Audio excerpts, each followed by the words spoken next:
They say love makes you do foolish things, but for Blessing, foolishness would have been cheaper. She had only one metal box to her name, 3 years of orange-stained hands compressed into coins and crumpled notes. But when the boy she loved said he needed everything to chase his dreams, she made a choice that would eventually burn her world to ash. The story opens in the village of Mckeni, where dust clings to everything and hope is measured in kobo.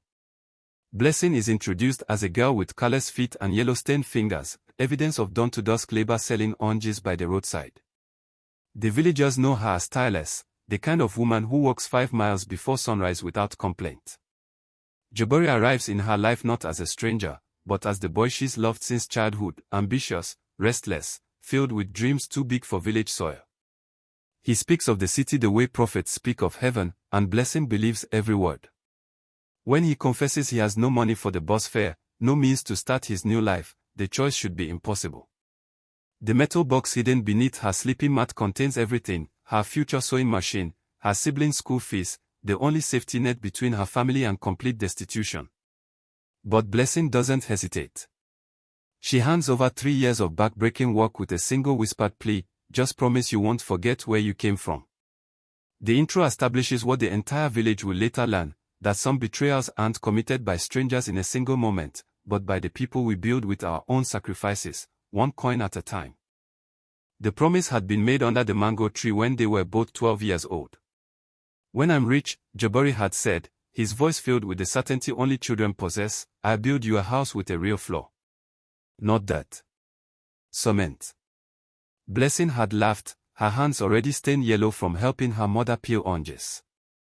And I cook for you every day. The kind of food that makes you forget you were ever hungry. That was before hunger became the only constant in both their lives. Now, at 20, Blessing's hands were permanently discolored, the citrus acid had seeped so deep into her skin that no amount of scrubbing could remove it. She wore the stains like a badge, proof of her determination to survive in a village where survival was the only ambition most people could afford. Every morning, she woke at 4, loaded her basket with oranges her mother had purchased from the wholesale market, and walked to the main road where travelers passed on their way to somewhere better.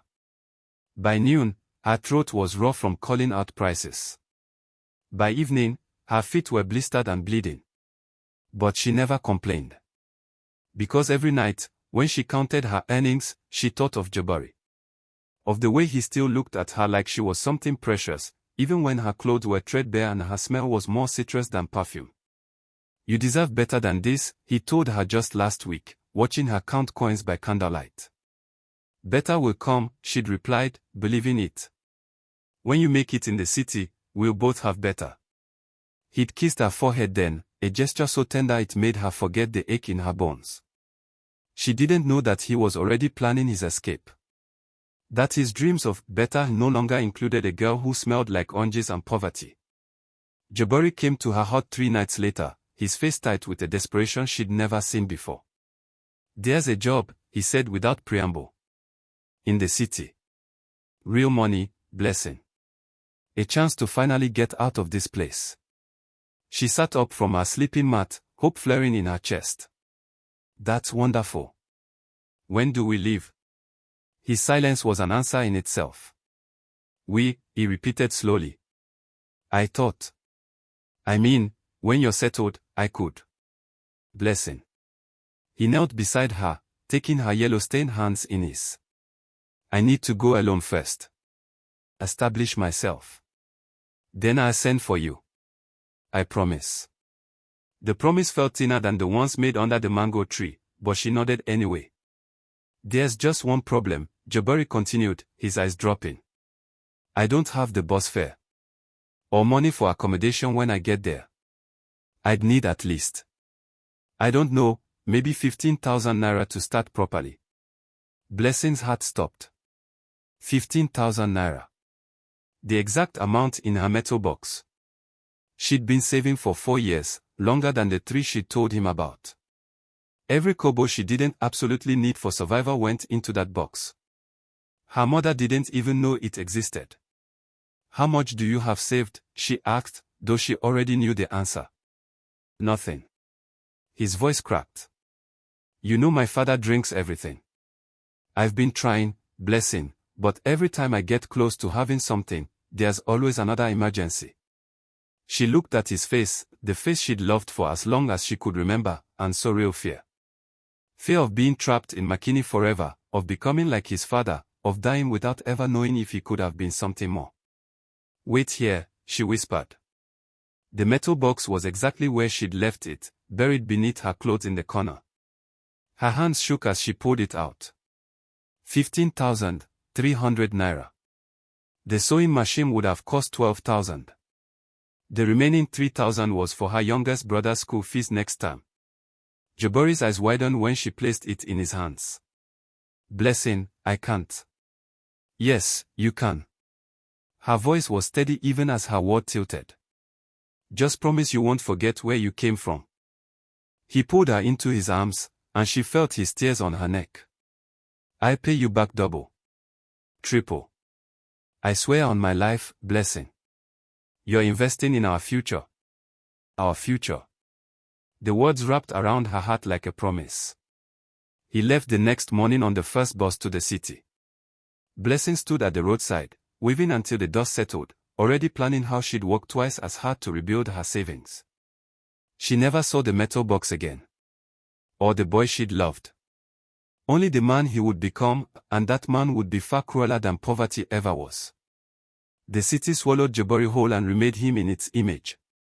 He'd arrived with Blessing's money clutched in his pocket and fear in his throat, expecting to sleep in bus stations and beg for work like the other village boys who tried their luck in Lagos.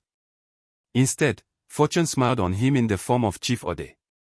The chief was a bloated man with more wealth than wisdom, looking for a young, ambitious assistant who could read and write well enough to handle his less legitimate business dealings. Jabari's secondary school certificate and desperate hunger for success made him perfect. You're from where? Chief Ode had asked during the interview. Mckeni, sir, Jabari had answered, still honest then. The chief had laughed, a sound like stones grinding together.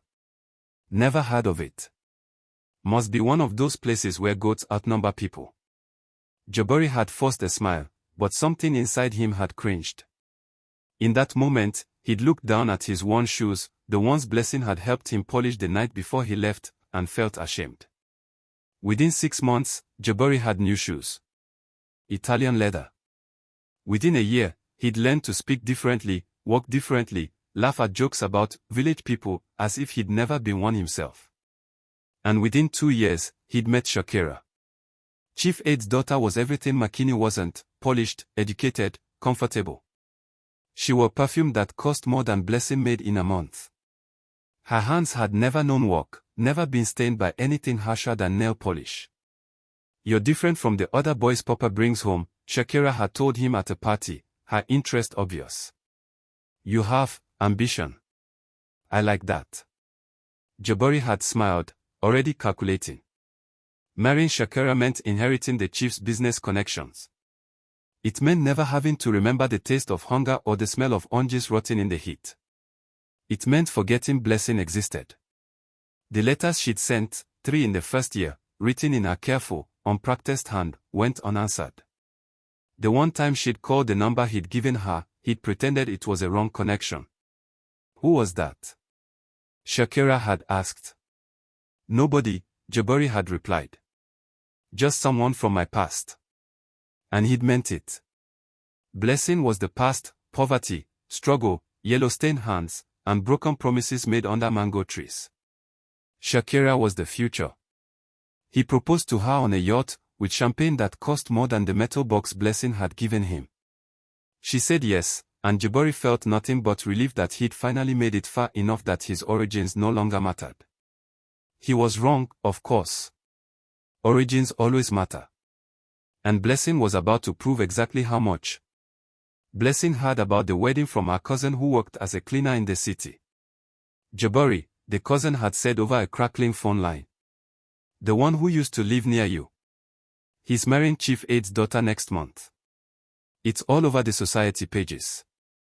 Blessing's hands had gone numb. She told herself so many stories over the past 3 years. That he was busy building their future. That the silence meant he was working too hard to write. That he still thought of her when he counted the money she'd given him. But a wedding. To someone else. Are you sure? She'd whispered. Very sure. The invitation is in all the newspapers. It's going to be the event of the year. Blessing had spent that night staring at her ceiling, her yellow-stained hands folded over her stomach, trying to make sense of it. Maybe there was an explanation. Maybe Chief Ode had forced the marriage. Maybe Jabari needed her to know he was in trouble, that he needed rescuing the way she'd once rescued him. By morning, she'd convinced herself that if she could just see him, talk to him face to face, everything would make sense. She sold everything she owned to afford the bus fare. The wedding venue was like nothing Mckeni had ever produced: golden gates, marble columns, and more wealth concentrated in one space than her entire village would see in a lifetime. Blessing stood at those gates in her best dress, a faded blue wrapper that had been new 5 years ago, and tried to explain to the security guard. I'm here to see Jabari. Please, just tell him Blessing is here. The guard looked her up and down with barely concealed contempt. Blessing who? You have an invitation. No, but if you just tell him my name. Madam, we can't disturb the groom for every village girl who claims to know him. Move along. Please. Her voice cracked. Just tell him the orange seller is here. He'll understand. The guard's radio crackled. He spoke into it, his eyes never leaving her face. 5 minutes later, Jabari himself appeared at the gates. Blessing's heart soared. He'd come. I don't know this woman, Jabari said clearly, his voice carrying across the entrance. She's been harassing my family for weeks. Security, please escort her away from the property. Blessing's world tilted. Jabari, it's me. It's Blessing. Don't you? I said I don't know you. His eyes were flat, empty of recognition. Empty of everything except fear that she might say something that would shatter his carefully constructed new life. You're clearly unwell. Someone get this mad woman away from my wedding. Behind him, a pregnant woman appeared, beautiful, polished, everything Blessing wasn't. Darling, who is this? Shakira asked, her hand protectively over her swollen belly. No one, Jabari replied, already turning back. Just a beggar looking for money. The guards grabbed Blessing's arms, and she didn't even fight. She was too busy watching Jabari walk away, his expensive shoes clicking on marble, his hand finding his pregnant wife's, his entire body language screaming relief that the problem had been handled. They threw her out like garbage, and she landed hard on the dusty road outside. That's where Mama Corey found her an hour later, still sitting in the dirt, her yellow-stained hands covering her face, her shoulders shaking with the kind of crying that comes from the very bottom of your soul. Child, the old woman said gently. What happened to you? And because Blessing had no one else, because she'd walked 5 miles before dawn every day for 3 years to find a man who'd just called her a madwoman, because sometimes broken people need to break all the way before they can begin to heal. She told Mama Corey everything. Sometimes the people we love become strangers right in front of our eyes, wearing faces we no longer recognize. And maybe some of you know what it feels like to give everything to someone who couldn't even give you the dignity of acknowledgement. If you've ever felt that kind of betrayal, this story might hurt, but stay with us. Because what happens next will show you that some wounds, no matter how deep, can teach us exactly who we are meant to become. Mama Corey was the kind of woman who'd seen enough suffering to recognize it on sight. You need work, she said simply, helping Blessing to her feet. And I know a house looking for a maid. The pay is good, they're a wealthy family who just got married. Blessing's laugh was bitter. I don't want charity. It's not charity. It's survival. Mama Corey's grip on her arm was firm. You can't go back to your village with nothing. You die of shame before you die of hunger. She wasn't wrong. The thought of returning to Mckeni, of facing the questions about where her savings had gone, of admitting that Jabari had erased her like a mistake, it was unbearable. What kind of house? Blessing asked quietly. New money. A young couple. The husband works for Chief Ode. Mama Corey paused. Actually, I think he just married the chief's daughter. Blessing's blood turned to ice. No. No, I can't. You can't what? You need money to eat, to survive. Pride doesn't fill an empty stomach. The old woman's voice softened. Besides, they'll never even notice you. Rich people don't see their maids' faces. You'll be invisible. Invisible. The word settled over Blessing like a shroud. Maybe that was exactly what she needed to be. When do I start? She whispered. 3 days later, Blessing stood in the servants' entrance of Jabari's mansion, wearing the uniform Mama Corey had provided, a simple grey dress that made her look exactly like every other domestic worker in the wealthy district. The head of house, a stern woman named Mrs. Adeyemi, barely looked at her. You'll handle laundry, cleaning the guest rooms, and assisting cook when needed. You do not speak unless spoken to. You do not enter the master bedroom or the study. You are here to work, not to be seen. Understood? Yes, ma'am. Good. The madam is pregnant and particular about her comfort. The master is very private and doesn't like disruptions. Keep your head down, do your work, and you'll be fine. Blessing nodded, her throat tight. For the first week, she managed to avoid Jabari completely. She worked early morning shifts, cleaning rooms before the family woke. She ate in the servants' quarters. She kept her head down, just as she'd been told. But houses, no matter how large, eventually force people into the same spaces. It happened in the hallway outside the dining room. Blessing was carrying fresh linens when Jabari rounded the corner, talking on his phone. He nearly walked into her, and for one terrible moment, their eyes met. She saw the recognition flash across his face, shock, then panic, then something that looked almost like guilt. Then his expression went blank, and he stepped around her as if she were a piece of furniture. Excuse me, he muttered, not to her, but to the phone call he was pretending was too important to interrupt. Blessing stood frozen in the hallway, her hands clutching the linen so hard her knuckles went white. He knew. He absolutely knew it was her. And he was going to pretend he didn't. The request came through Mrs. Adeyemi 2 weeks later. The master wants village-style jollof rice for dinner tonight. He says his wife has been craving it. Cook doesn't know how to make it properly, so you'll assist. Blessing's hands trembled as she measured out the rice. Village-style jollof was different from city cooking, smokier, cooked over firewood, with a layer of burnt rice at the bottom that was considered the best part. It was comfort food, the kind mothers made for homesick children. It was the kind Blessing used to make for Jabari under the mango tree, back when they were young and stupid enough to believe love was enough. She cooked it perfectly. Every grain of rice distinct, the tomatoes too rich with spices, the chicken tender and smoky. The smell filled the kitchen and made her heart ache with memories of a simpler time. When she served it that evening, carrying the steaming pot to the dining room, Jabari was already seated with Shakira. His wife was heavily pregnant now, her beauty somehow enhanced by impending motherhood. She smiled when she saw the dish. "Oh, it smells wonderful," Shakira exclaimed. "Darling, you were right. This is exactly what I've been craving." Jabari's jaw was tight. He hadn't looked at Blessing once since she entered the room. "Taste it first," he said to his wife, his voice strained. Shakira took a bite, and her eyes closed in pleasure. "It's perfect. Exactly like your mother used to make," you said. "Something like that," Jabari muttered. "You should thank the cook," Shakira suggested. "This is really exceptional." Finally, Jabari's eyes met Blessing's. The look in them was pure warning. "It's acceptable," he said coldly. "Though the seasoning is off. Too much smoke. In the city, we prefer things more refined." Blessing felt the words like a slap. The seasoning wasn't off. The dish was exactly as it should be, exactly as he used to beg her to make it when they were young. "I thought it was perfect," Shakira protested.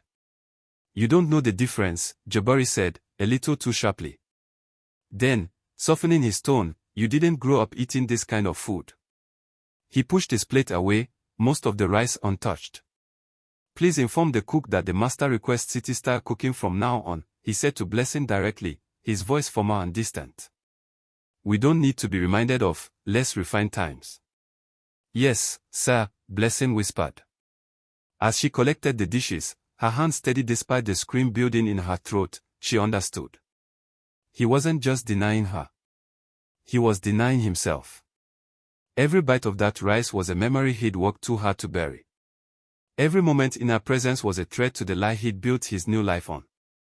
The taste of memory was too bitter for him to swallow. So he'd choke on his refined city food instead, and convince himself he didn't miss what he'd left behind. But Blessing saw through it. And that made her the most dangerous person in his house. Jabari cornered her in the study 3 weeks after the jollof rice incident. It was late evening. Shakira had gone to bed early, exhausted by her pregnancy. The other servants had retired to their quarters. Blessing had been finishing the day's cleaning when he'd appeared in the doorway, blocking her exit. "We need to talk," he said quietly. Her heart hammered. "Sir, I should go." "Don't call me that." His voice cracked. "Don't act like you don't know me." "You told me you didn't know me," Blessing replied, her voice steadier than she felt. "At your wedding? In front of your wife? You called me a madwoman." Jabari's face twisted with something that might have been guilt if it wasn't so thoroughly mixed with self-pity. "What was I supposed to do? You showed up uninvited, looking like myself." Blessing finished. "Like the woman who gave you everything she had so you could be standing here in your Italian shoes, telling me I embarrassed you. That's not fair." "Fair?" The word came out as a laugh. "You want to talk about fair?" He moved closer, and she could smell his expensive cologne, nothing like the simple soap he used to wear in the village. "Look, I know I should have. I should have written. Sent money. Something. But everything happened so fast, and Shakira's father, he wouldn't have approved of. Of me," Blessing said flatly. "Of the orange seller with yellow hands who funded your entire city life." "Stop saying that," Jabari hissed, glancing toward the door. "If Shakira hears, then what? She'll know her husband is a liar. That the man she married was built on the back of a village girl's sacrifice." Jabari's expression hardened. "I'm trying to do the right thing here, Blessing. I'm trying to help you." He pulled out an envelope from his desk drawer, thick with cash. 50,000 naira, he said. "More than 3 times what you gave me. Take it. Leave Lagos. Go back to Mckeni. Start your sewing business like you always wanted. We'll call it even." Blessing stared at the money, then at his face. "You think you can buy me off? Make me disappear like I never existed?" "I think I'm offering you a chance to start over," Jabari said carefully. "Take the money, Blessing. Take it and go. Or," he paused, and something ugly flickered in his eyes. "Or stay. Stay here, close to me. I can set you up in a small apartment. You'd want for nothing.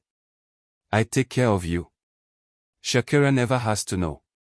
The words hung in the air like poison. "You're asking me to be your mistress," Blessing said slowly, disbelief warring with rage. "I'm offering you a life better than oranges and dust," Jabari countered. "You loved me once. Maybe we could." "No." The word came out hard and final.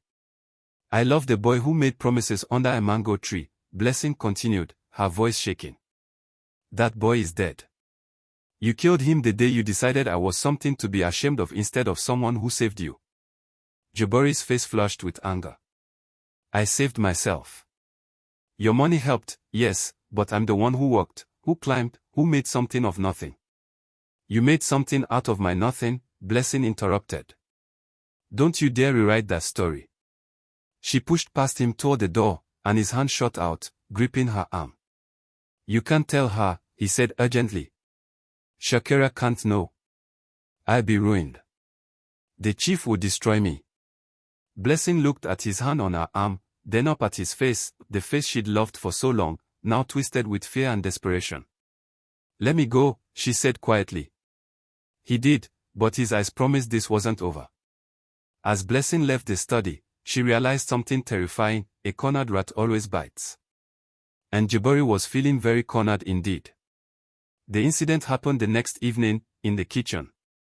Blessing was alone, preparing vegetables for the morning meal, when Jabari entered. He'd been drinking, she could smell it on him, see it in the loose way he moved.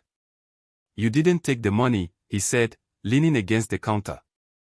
"I don't want your guilt money." "What do you want, then?" His voice rose. "You want me to confess to Shakira? Destroy my marriage? Lose everything I built? I want nothing from you." Blessing kept her eyes on the vegetables, her hand steady on the knife. "I just want to work, earn money, and live. That's all." "Liar." He moved closer. "You're here because you want to punish me. You want to watch me squirm. You want..." "I'm here because I had nowhere else to go." The words burst out of her, raw and true. "You took everything, Jabari. My savings, my hope, my stupid belief that love meant something. And then when I showed up broken and desperate, this was the only job available. I didn't know it was your house. But now that I'm here, all I want is to survive long enough to live." Jabari stared at her, and for a moment she saw something like the boy he used to be: uncertain, vulnerable, human. Then his expression hardened again. "If you're staying, we need rules," he said. "You don't speak to Shakira. You don't mention the village. You don't touch you." Blessing set down the knife with deliberate care. "Don't worry. I wouldn't touch you if you were on fire." His hand shot out, grabbing her wrist. "Watch your mouth." "Or what?" She met his eyes without flinching. "You'll hit me. Call me mad again. Have me thrown out." She wrenched her arm free. "Do it. I've already lost everything that mattered. You can't hurt me anymore." Something in her voice must have convinced him, because he stepped back. "I could make your life very difficult," he said quietly. "One word to Mrs. Adeyemi and you're fired without references. No one in this city will hire you." "Then do it." Blessing picked up the knife again, resuming her work. "But stop pretending this is about protecting your marriage. This is about protecting yourself. Your lie. Your precious reputation built on my back." Jabari's jaw worked. "You don't understand the pressure I'm under. Chief or the experts. I don't care what the chief expects." She cut through a carrot with more force than necessary. "I don't care about your problems, Jabari. I care about earning enough money to leave this city and never think about you again." He stood there for a long moment, realizing that threats wouldn't work, that money wouldn't work, that he couldn't control her the way he thought he could. "Fine," he finally said. "But if Shakira asks you anything at all, about me or my past, you know nothing." "Understood." "I know nothing," Blessing agreed. "I'm just the invisible maid. Remember?" After he left, her hands finally started shaking. She set down the knife before she could cut herself and pressed her palms flat against the counter, breathing hard. She'd faced him down. Rejected his money. Refused to be controlled. But she also knew, a man like Jabari, when he couldn't control someone, would find a way to destroy them instead. And destruction, she was about to learn, could wear many faces. The trap was sprung on a humid Tuesday afternoon. Blessing had just finished cleaning the guest rooms when Shakira's voice rang out from the master bedroom, sharp with distress. "Someone. Anyone. Please." Blessing ran toward the sound, her heart pounding. She found Shakira sitting on the bed, tears streaming down her face, Jabari kneeling before her with his own eyes wet and his voice breaking. "I didn't want to tell you," he was saying. "I was trying to handle it quietly, but it's gotten out of hand." "What's going on?" Blessing asked from the doorway. Shakira's head snapped toward her, and the look in her eyes was pure venom. "You," she hissed. "You did this?" "Did what?" Confusion mixed with the first stirrings of dread. Jabari stood slowly, his face a perfect mask of wounded dignity. "I told Shakira everything. About how you've been stalking me. Making advances. Trying to seduce me when she's not around. The world tilted. That's a lie, Blessing said, her voice hollow. That's not. He showed me the money. Shakira cut her off, holding up the envelope, the 50,000 naira Jabari had tried to give her. He said you came to his study begging for it. Offering yourself to him. He refused, and you've been harassing him ever since, trying to trap him into. She couldn't finish, her sobs taking over. Blessing looked at Jabari, and understanding crashed over her like a wave. He'd planned this. When she rejected his money, rejected his control, he turned her own truth into a weapon against her. He'd taken her refusal and twisted it into evidence of obsession. I never, Blessing started, but Shakira was already speaking again. Get out, she said, her voice shaking. Get out of my house. I don't care if you have nowhere to go. I don't care if you starve in the streets.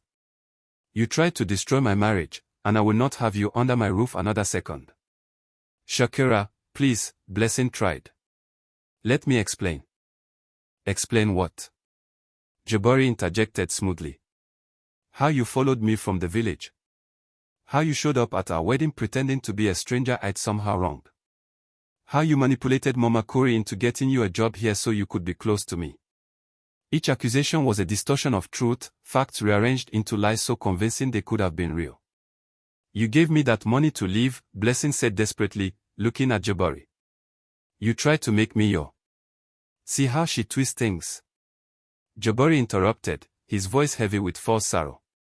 I offered her severance pay out of pity, and she turned it into some kind of proposition. This is what I've been dealing with. The delusions. The obsession. Shakira stood, her pregnant belly prominent, her hand protective over it. Mrs. Adeyemi. Security. The head of house appeared within seconds, as if she'd been waiting. This woman is to be removed immediately, Shakira ordered.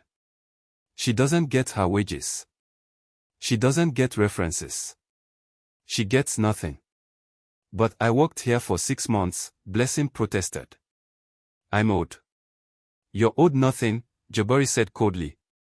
Be grateful we're not calling the police for harassment.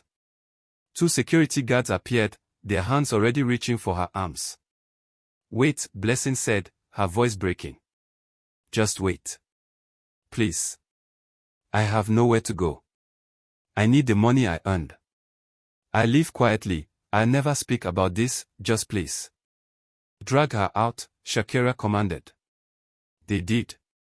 And as Blessing was pulled through the mansion she'd cleaned for half a year, past the rooms where she'd worked in silence, past the kitchen where she'd made food that tasted like memory, she caught one final glimpse of Jabari. He stood in the hallway, watching her removal with an expression she couldn't quite read. Not triumph. Not guilt. Just relief. Relief that the problem was solved.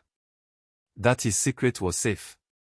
That the girl with yellow-stained hands who'd built him from nothing would finally, truly, disappear. They threw her onto the street with nothing but the clothes on her back. No money. No references. No proof she'd ever existed in their world at all. Blessing sat in the dust for the second time in 6 months, and this time, she didn't cry. Because something inside her had finally, completely broken free of Jabari's shadow. And in that breaking, something harder had begun to take shape. Perhaps you felt it too, that moment when betrayal becomes so complete, so total, that it burns away everything soft and leaves only steel. When you realize that the person you were before can never exist again, so you have to become someone new. Someone stronger. This is that moment for Blessing. And what she's about to become will define the rest of her life. Blessing walked. She didn't know where she was going, only that she couldn't stay still, couldn't let the weight of what had just happened crush her into the pavement. Her feet carried her through unfamiliar streets as the sun set, painting Lagos in shades of orange and gold. The irony wasn't lost on her. Orange. The color that had defined her entire life. The stain she couldn't wash away no matter how hard she tried. But maybe, she thought as she walked, that wasn't a curse. Maybe it was a mark of survival. She'd sold oranges for 3 years to save enough money to give Jabari his dreams. She'd walked 5 miles before dawn, day after day, her hands stained and her feet bleeding, and she'd never stopped. Never complained. Never gave up. That woman, the one who could endure anything, she was still here. Still walking. Jabari hadn't destroyed her. He'd just revealed what she'd known all along: she'd never needed him to survive. She'd only needed herself. As night fell, Blessing found herself near the bus station where she'd first arrived in Lagos 6 months ago. The benches were filled with travelers and the displaced, people in transition, people between one life and another. She sat down, finally allowing herself to rest. "You look lost, sister." The voice belonged to an older woman selling roasted plantains from a small cart. Her hands were scarred from the heat of her work, her face lined with years of struggle. "I am lost," Blessing admitted. I lost everything." The woman studied her for a long moment, then handed her a piece of plantain. "Eat first. Think later." The kindness, so simple and unexpected, broke something loose in Blessing's chest. Not tears, she was done crying for Jabari. But something like hope, fragile and new. "You looking for work?" the woman asked. "I don't have references. I don't have money for rent. I don't have anything." "You have hands, don't you?" The woman gestured to her cart. "I need help. My daughter just moved to Abuja. The work is hard, but it's honest. You interested?" Blessing looked at her yellow-stained hands, the hands Jabari had been ashamed of, the hands he'd tried to erase from his story. "Yes," she said. "I'm interested." The woman smiled. "I'm Ngozi. And you?" "Blessing." "Well, Blessing," Ngozi said, turning back to her roasting plantains, "sometimes we lose everything so we can build something that actually belongs to us." Over the next months, Blessing learned that Ngozi was right. She worked the plantain cart during the day, saved every kobo she earned at night. She rented a corner of a room with 3 other women.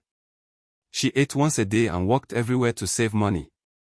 But this time, every sacrifice was for herself. She didn't dream of Jabari. She didn't wonder if he thought of her. She didn't waste a single moment on the man who tried to make her invisible. Instead, she observed.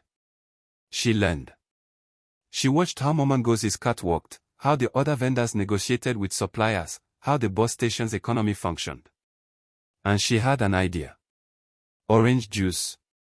Fresh squeezed, sold to travelers who were thirsty from their journeys.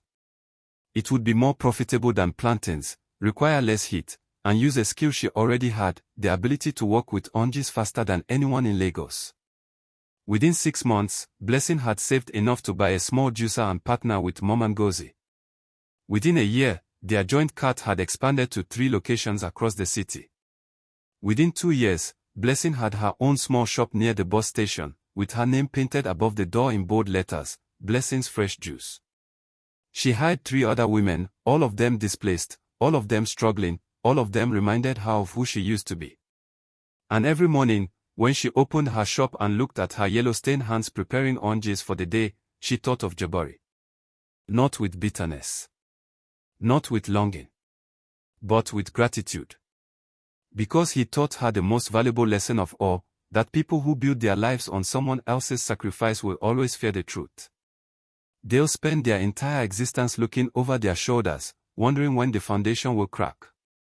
While people like her, people who built themselves from nothing, who survived betrayal and came out stronger, they walked forward without fear. Because they knew exactly what they were made of. 3 years after being thrown out of Jabari's mansion, Blessing stood in her shop one afternoon when a pregnant woman entered, looking exhausted and lost. She recognized Shakira immediately, though the other woman didn't recognize her. Why would she? Maids were invisible. "Can I help you?"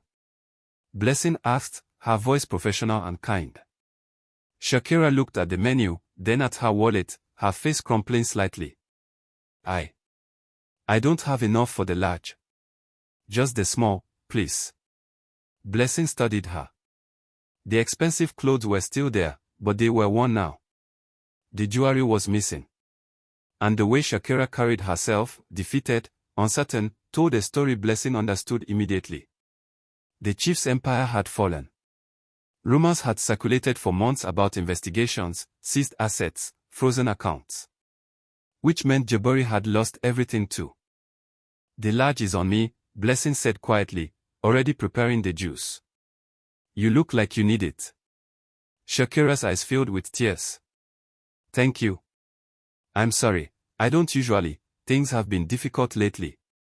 I understand, Blessing replied, and she meant it. As she handed over the juice, their eyes met briefly, and Blessing saw no recognition, no memory of the maid she'd ordered dragged from her home. Just another stranger showing unexpected kindness. May God bless you, Shakira whispered, taking the juice with trembling hands. He already has, Blessing replied.